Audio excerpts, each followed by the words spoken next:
কিন্তু এতটা তো চা খাবো না আমি।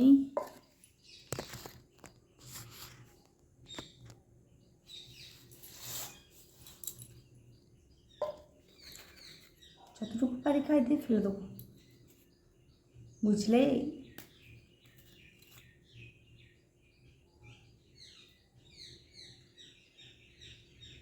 একটু বিস্কুটটা ডোবালাম, গলে গেল কেমন। এরকম কিছু মানুষ থাকে, অন্যের প্রতি গলে যায়, যে তাকে কখন খেয়ে নেয় কেউ বুঝতেও পারে না।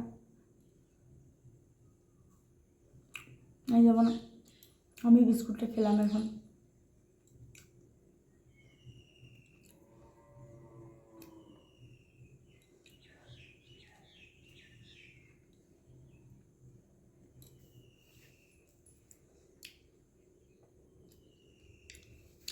চলো আসছি আবার পরে, চাটা একটু ভালো করে খেয়ে নিই। হরে কৃষ্ণ বন্ধুরা, কেমন আছো সবাই? আশা করি সবাই ভালো আছো, এই গরমের মধ্যে ভালো থাকার চেষ্টা করছো। আর আমি আছি মোটামুটি আর কি। তো দেখো, স্কুলে দিয়ে এলাম ছেলে মেয়েকে, এসে একটুখানি চা খেলাম। সঙ্গে চা খেতে খেতে কী বললাম, ডায়লগ দিলাম একটা, ডায়লগ না মানে সিরিয়াসলি ওটা সত্যি কথা, আমাদের জীবনে সবসময় ঘটে থাকে, যেটা কেউ হয়তো লক্ষ্য করে কেউ করে না। তাই বললাম আর কি, যে ওইভাবে বলে যেও না, গড়ে গন্ধির মাটির সাথে মিশে যাবে, তার কোনো ঠিক ঠিকানাও থাকবে না। তো টুকিটাকি কাজকর্ম করছি, কী করবো বলো, সকাল সকাল উঠতে হয়, মানে এতটাই সকাল উঠতে হয় 6টার সময়, মানে যদি আমাকে 8টার সময় উঠতে হয়, কি ভালো না লাগে, কী করবো, ঘুমাতে তাড়াতাড়ি হয় আর সকাল সকাল উঠতেও হয়, কেউ ইচ্ছে করে না, তবু কাজকর্ম তো একা কাজকর্ম তো করতেই হবে। তার মধ্যে ছেলেমেয়ের স্কুল থাকে সকালবেলা 6:30টার সময়, ওদেরকে দিয়ে এসে সব কাজ টাজ করি। আর রোজকার একই কাজ, বলো কি করবো, ভালো লাগে না। এক একদিন সকালবেলা মনে হয় যেন অনেকক্ষণ শুয়েই থাকি, শুয়ে থাকলে তো চলবে না, উঠতে তো হবেই। জীবন তো থেমে থাকার নয় বলো, তাহলে তো থেমেই যেত, একইভাবে চলতে থাকবে। তোমরা সবাই সকালবেলা কখন ওঠো, কী করো বলো তো? আমি তো সারাদিন এতটা ক্লান্ত হয়ে যায়, সকাল সকাল বাজার করে নিয়ে চলে এসেছি 6:30টার সময়। কারণ কী বলো তো, সকালবেলা 8টার সময় এতটা রোদ হয়ে যাচ্ছে, না পাচ্ছি বেরোতে আর না পাচ্ছি বাজার যেতে, ওই জন্য আজকে সকাল সকাল চলে গেছিলাম, মানে রোদে এতটাই বেরোতে কষ্ট হচ্ছে। সকাল সকাল বাজারটা করে নিয়ে চলে এসেছিলাম, একটা কাজ কমপ্লিট হয়ে গেল। চলো আমার সবজি বাগান থেকে একটুখানি ঘুরে আসি, দেখি কী কী হয়েছে তোলার মতো।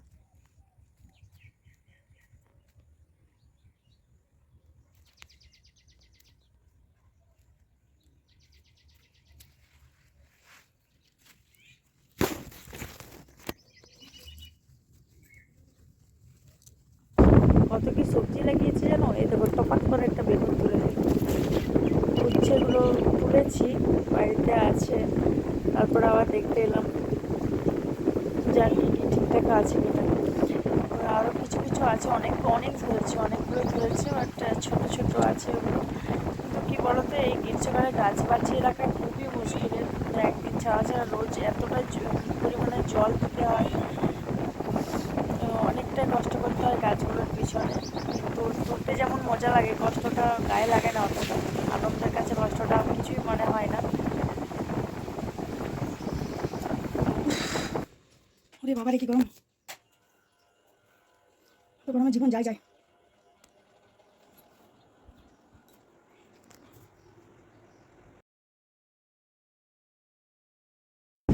দেখো এখানে ছেলে মেয়ের জন্য স্কুল থেকে আসবে তো একটু নুন চিনি লেবু দিয়ে শরবত ভিজিয়ে রাখছিলাম। আর যা রোদ, মানে রাতটা থেকে এত রোদ হচ্ছে, তো 9টার সময় স্কুল থেকে আসে, আগে শরবতটা আগে দিয়ে আসার পর, কারণ খাবার খেতে চায় না আসার পরে, কিছুক্ষণ বসিয়ে রাখার পরে খাবার টাবার দিই, ওই জন্য একটুখানি শরবত ভিজিয়ে রাখলাম।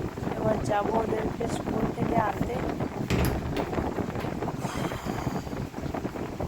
রোদে নাজেহাল অবস্থা, কী বল, সেই চাতক পাখির মতো বসে আছে একটুখানি বৃষ্টির জন্য, কবে বৃষ্টি হবে কে জানে। কি রোদ দেখতে পাচ্ছ,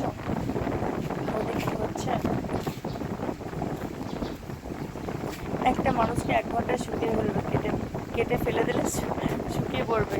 জামা কাপড়গুলো যা 5 মিনিটে শুকাচ্ছে, মানে নিজেই শুকিয়ে যাচ্ছি, রোদে না হলে জামা কাপড় তুলতে যে নিজেই শুকিয়ে যাবে এমন অবস্থা আছে। রোদ হয়ে গেছে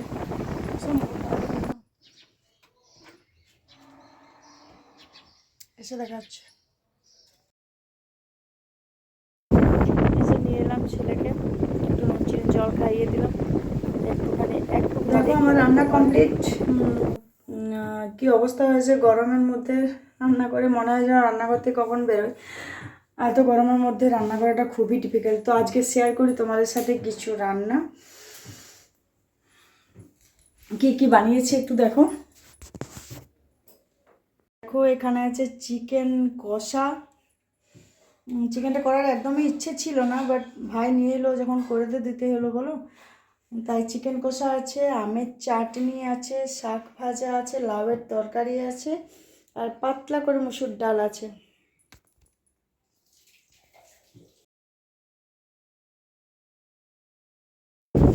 দেখো এখানে ছেলে একটুখানি মাংস নিয়ে বসেছে, মানে আমাদের মনে হয় না যে মা একটুখানি মাংস করলে আমরা বাটি নিয়ে যাই, মা একটু দাও 1 পিস তুলে, তো সেরকমই সবাইকার এক সেমই ব্যাপার।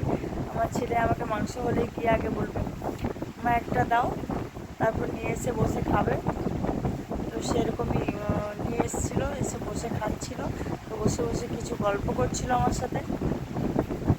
তো দেখো একটুখানি খাইয়েও দিল আবার। মানে যতটা না বদমাইশ, খুবই ভালোবাসে মাকে, মা ছাড়া কিচ্ছু হয় না ওর।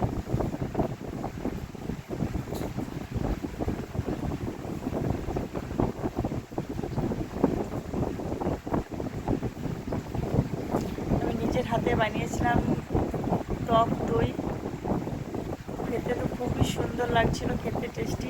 মেনুগুলো আজ তোমাদের সাথে শেয়ার করলাম। চলো কিছু টুকিটাকি কাজকর্ম দিয়ে সকাল থেকে শুরু করেছিলাম আজকে ব্লগটা। তো দেখতে থাকো, কেমন হয়েছে জানিও, আর চ্যানেলটা একটু সাবস্ক্রাইব করে দিও। এত রোদ গরমের মধ্যে বাইরে কোথাও বেরোবে না, সবাইকে ভালো রাখবে, নিজেরাও খুব ভালো থাকবে।